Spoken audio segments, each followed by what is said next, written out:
Okay, in this video, we're going to revisit velocity and acceleration. Remember that your position function is x of t or s of t. Your first derivative is your velocity function. Your second derivative is going to be your acceleration function. Now remember, an object's moving left when the velocity is negative. It's moving right when the velocity is positive. And it's going to change directions at your critical point where v of t is equal to 0. An object is speeding up and slowing down, okay? So an object is speeding up when the velocity and the acceleration have the same sign. It's slowing down when the velocity and acceleration are in opposite directions. Now here's the new steps to it. Now to find the position, we're going to integrate the velocity function and we're going to write it in the first FTC form, okay? And to find the total distance traveled, it's the integral of the absolute value of the velocity function. Okay, so first example, it says a particle is moving along the x-axis. The velocity of the particle is given by v of t is equal to cosine of pi over 6t. The particle is at a position of x is equal to -2 at t is equal to 0. First portion, where is the particle moving to the left from 0 to 12? Okay. So first step, when we're determining if it's moving left or right, we have to set v of t is equal to 0. Okay, so cosine of pi over 6t is equal to 0. Now, slight review of how to solve trig functions. You're going to ask yourself, where is cosine going to equal to 0? And it's going to equal to 0 at pi over 2, and it's also going to equal to 0 at 3 pi over 2. Okay, solving for t, the pi's will cancel, and so you should get t is equal to 3. Pi's will cancel, you should get t is equal to 9. So we're going to do our little number line. And if you were to go another point, like 5 pi over 2, it's going to be, comes out to be 15, which is out of our range of t values. So we're going to go 0, 3, 9, and then 12. Now we're going to plug in. I'm going to plug in a 1. Cosine of pi over 6 is positive. Cosine of 4 pi over 6, which is 2 pi over 3, is negative. And cosine of 11 pi over 6, that's on our trig chart, is going to be positive because it's in quadrant 4. Okay, so to answer this question, where is it moving to the left? It's moving left from 3 to 9. Part B. It says, write an integral expression that gives the total distance traveled by a particle from 0 to 6. So we know that the total distance traveled is going to be the absolute value of the velocity function. Okay, and that's all it's asking. Part C, it says find the acceleration of the particle at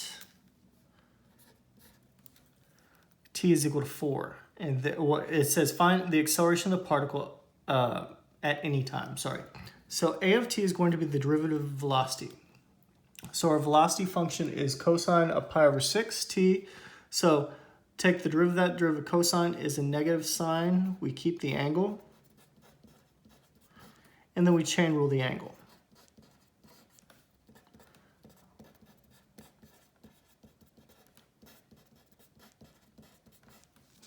Okay, now it says you want to know if it's speeding up or slowing down at t is equal to 4. So we're going to look at v of 4. V of 4 is going to be negative. A of 4, so if I plug in a 4, sine of 2 pi over 3 is going to be positive. Positive times a negative is a negative. Therefore, since they're the same sign, it's going to be speeding up. Okay, so you need to make sure you justify this correctly, just like I'm doing. Part D, it says find the position of the particle at t is equal to 4. So to find the position from velocity, you're going to integrate. So we're going to integrate from 0 to 4 of cosine of pi over 6t, and that's equal to x of 4 minus x of 0. Okay, so when we integrate this, we're going to have a u sub. Your u is pi over 6t. Your du is pi over 6 dt. You don't have that, so we got to get rid of it. So it's 6 over pi du is equal to dt. Now, the integral of cosine gives you a sine. So this is 6 pi sine of pi over 6t. And we're going to evaluate it from 0 to 4. Okay, so we get 6 over pi. Now, 4 pi over 6 is 2 pi over 3. Sine of 2 pi over 3 from our unit circle is going to be square root of 3 over 2. Okay, you're going to end up in quadrant 2, right? Your reference angle is going to be pi over 6, and pi over 3. And then we're going to go to our trig chart, and we do all strippers take cash, so it's going to be positive in quadrant 2. Sine of 0 is 0, so we get 6 square root of 3 over 2 pi is equal to, we're looking for x of 4. X of 0 is given in the original problem is equal to a negative 2. So x of 4 comes out to be 6 square root of 3 over 2 pi minus 2. Okay? And that's how we do velocity and acceleration with integration. Okay. Next question. It says, Joanna jogs along a straight path, and it's given by v of t in the table above. Now, we've already worked some of these questions like this with the Riemann sums. So part A says, estimate the value of v prime of 16. So v prime of 16 is located right here. So it's going to be 240 minus 200 all over 20 minus 12. And you should get 40 over 8.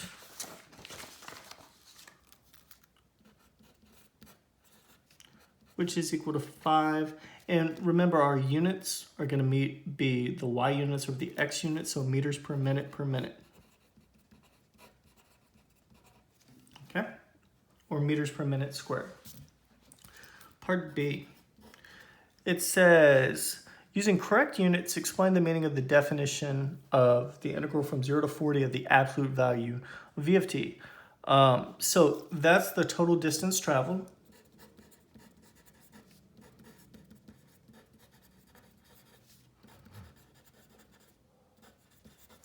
From 0 to 40, or t is equal to 0 to t is equal to 40. Now, it says you want to evaluate this using a right Riemann sum. So like we did in the previous lessons, I'm going to take these. So this is 12, 8, 4, and 16. Okay. Now, we're doing right Riemann sum. So we're going to do 12 times 200 plus 8 times 240 plus 4 times positive 220 because we're doing absolute value, and then 16 times 150. Okay, and you should get 7,600 meters. Part C, it says Bob's riding his bicycle along the path. Bob's velocity is modeled by t cubed minus 6t squared plus 300. Find his acceleration. So acceleration of Bob is going to be the derivative, okay, because that's his velocity. Okay, so it's 3t squared minus 12t. Okay, so b prime of 5 is going to be 5 squared is 25, 25 times 3 is 75, minus 60, so it should be equal to 15 meters per minute per minute. Okay, and part D. it says, based on the model from part B, find Bob's average velocity from 0 to 10. So anytime I see average and I'm given a rate, you're going to use average value.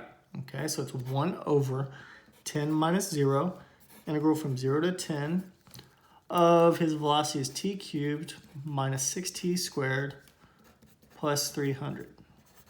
Okay, when I go to integrate this, I'm going to add 1 to the exponent. So it's 1/4 t to the 4th minus 2t cubed plus 300t. And I'm going to go from 0 to 10. If you want to use a calculator on this, I don't mind, or you can just say it's 10 to the 4th, blah, blah, blah, blah, blah. So anyways, you should get, and we're not going to forget about the 1/10 out in front. Okay, so I get 3,500 over 10, which comes out to be 350 meters per minute. I can't remember if this was a calculator portion or a non-calculator portion. If the number's too big to do quickly, I mean 10 to the 4th is 100 times 100, so it'd be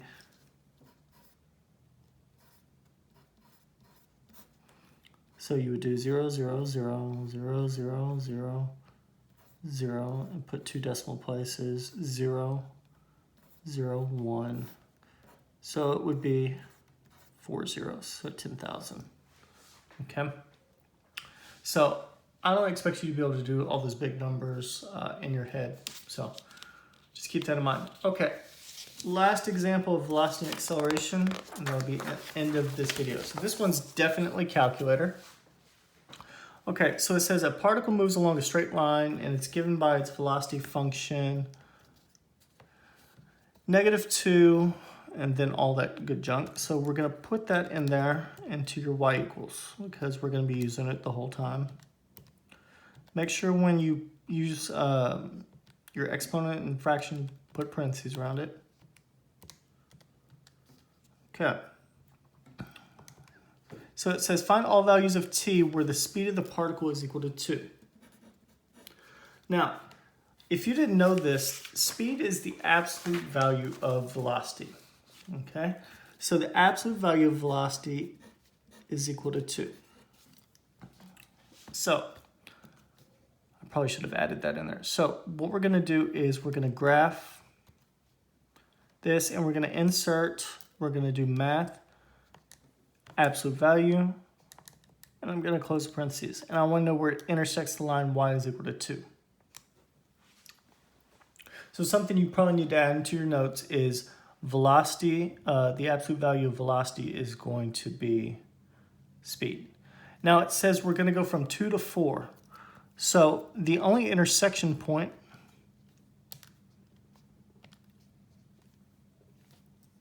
if I change my window,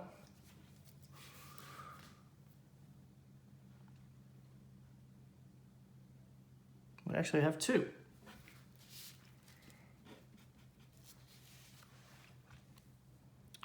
I'll put that in there right. 6/5. Okay, so it's calc, intersect.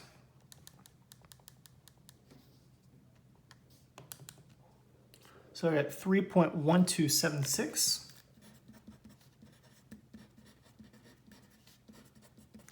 And then calc, intersect. Let's find the other one. 3.4734.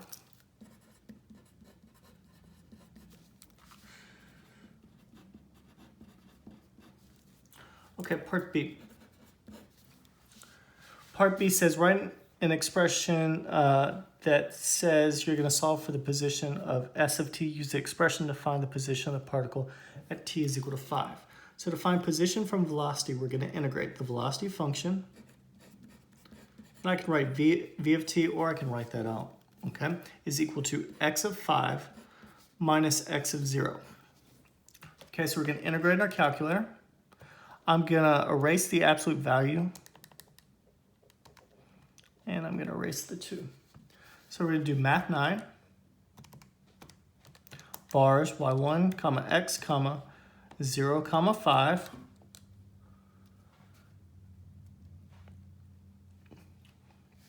And I get negative 19.2073. And I'm looking for x of 5. X of 0 is 10. Okay, so x of 5 comes out to be a negative 9.2073 when I add that to the other side. Part C. Find all the times in between 0 and 5 the particle changes direction. Justify your answer. So it changes direction when the velocity is equal to 0. Okay, so we're going to change our window from 0 to 5 because it says 0 to 5.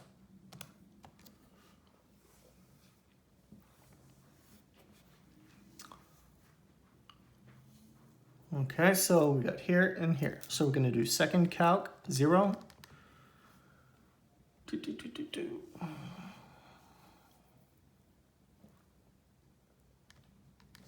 Go below and above, hit enter.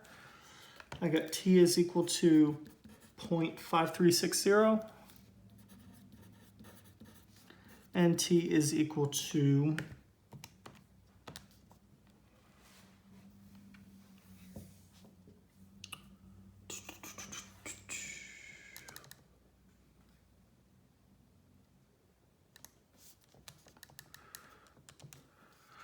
3.3178. And that's it for that question. Okay. It's important that you write v of t is equal to 0. That way you know where the particle changes direction. That's how you justify. Is the speed of the particle increasing or decreasing at t is equal to 4? So we're going to say v of 4 and a of 4. Okay, v of 4, I'm going to use my table. It comes out to be a negative 11.4757.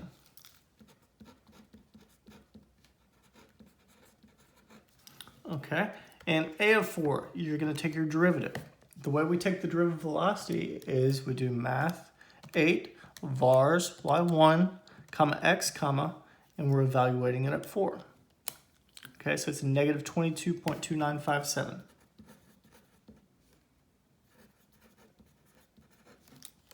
Okay, so since they have the same sign, it's going to be speeding up. Okay, and that's how we justify it. Now, you shouldn't have to take the derivative of this by hand. So make sure that if it's on a calculator portion, you use your calculator wisely. If you have any questions, feel free to reach out to me. Hopefully you have a good evening. Thanks.